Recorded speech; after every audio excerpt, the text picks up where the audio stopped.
Oh, yeah, with this question. Do you think Luka Doncic wanted Rick Carlisle out? I'm not sure, and I'm kind of bordering on both sides. Like, is Luka Doncic a crybaby? Is he asking for too much? Have the Mavericks just kind of given him too much power so early in his career?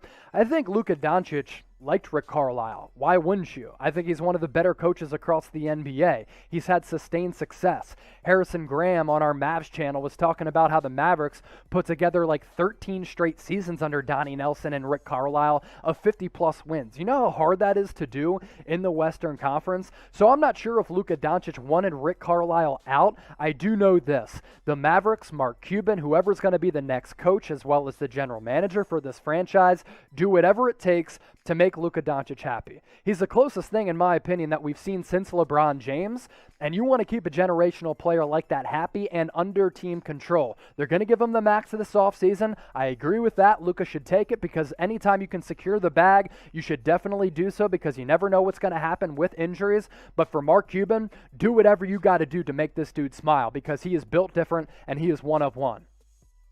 Do you think Luka pushed out Rick Carlisle? Let me know. Get your votes in. Type Y for yes, he did. Type N for nah, I don't think he did. Let me know what you're thinking on this topic. It's certainly been one that's been debated across all NBA circles. I don't think he did. I just think Rick Carlisle wanted to escape all of the dysfunction, and sometimes you really just need a change of scenery. I think that's the case here. Next question from Javarius. How can the Mavs get Zion? Give up Luka Doncic? Give up 5 future first-round picks? Like, give up everybody on your roster?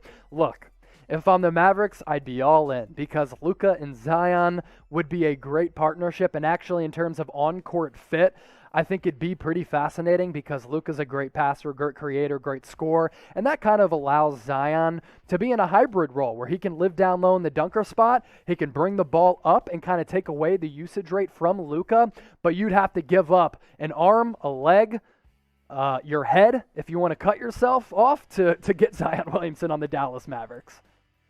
Let's get to this question from the Rogue Brothers. I know they're always in the chat as well. What do you think about Dirk Nowitzki in charge of hiring the GM and coach, plus any further front office decisions? The front office decisions, you got to get the GM right. You got to get the coach right as well. I think Mark Cuban, this is a sign that he is leaning on Dirk to try to get this franchise back on the right path. 11 straight seasons of not making the playoffs, or they haven't made the 1A playoff series, that's my bad, since 2011 when they won that NBA championship. And in a big market like this, one of the largest markets across the NBA, with an owner who is always willing to spend, they haven't been able to land free agents. There has been front office dysfunction because I think what was said in that Athletic article was correct. So if Mark Cuban is leaning on Dirk Nowitzki to help him out, I actually kind of like it, and I think it will help alleviate some of that dysfunction and just get this franchise in the right direction. Look, you have Luka Doncic. He's a generational player, so at least you have that working for you. Make sure you're subscribed to our main Chat Sports YouTube channel and let this be your NBA offseason hub for the latest free agency, news and rumors, trade speculation as we lead up to the NBA draft. We're also going to continue to break down NBA draft prospects. If you're watching us live on today's Friday show, coming at you soon, our latest NBA mock draft. Go to youtube.com/chatsportstv or hit that red subscribe button down below. Also, we're going to be going live on Tuesday night, 8 o'clock Eastern for the NBA draft lottery. So all reason to subscribe to Chat Sports and turn those notifications on. Let's go to this question from Jamie Sapoznikov. Hopefully I'm saying that right. Is there any chance the Mavs can get Masai and Kenny Atkinson? I like Kenny Atkinson as a coach. I was somewhat surprised that the Brooklyn Nets moved off of him. That reeked of Kevin Durant and Kyrie Irving input. He did such a good job of putting the Nets in a position to where they are now to be able to compete for NBA championships. Now, obviously, Sean Marks was wheeling and dealing to make all of those trades, but Kenny Atkinson, as a coaching candidate for teams across the NBA, I think they have to look into him for sure. Masai Ujiri, I guess his contract is up. He's probably the best NBA executive right now in the NBA. If you can get both of those guys, I think the Mavericks are getting back to consistent playoff success. Blinky Name your top 5 coaches in the NBA.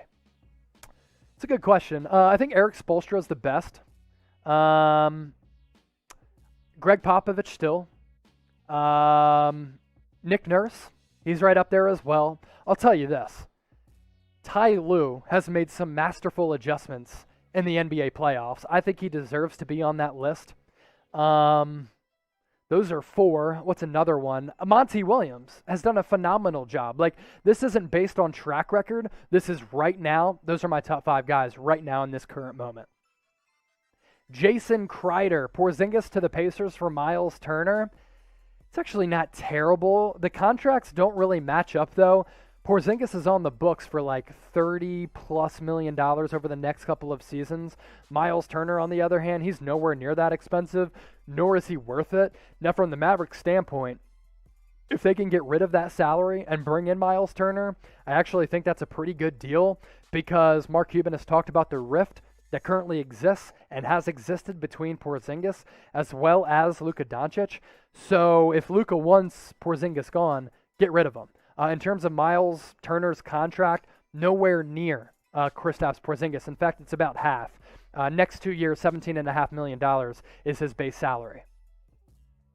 Sean Ireland chiming in as well. Why is Becky Hammon the best fit to be the Mavs' next head coach?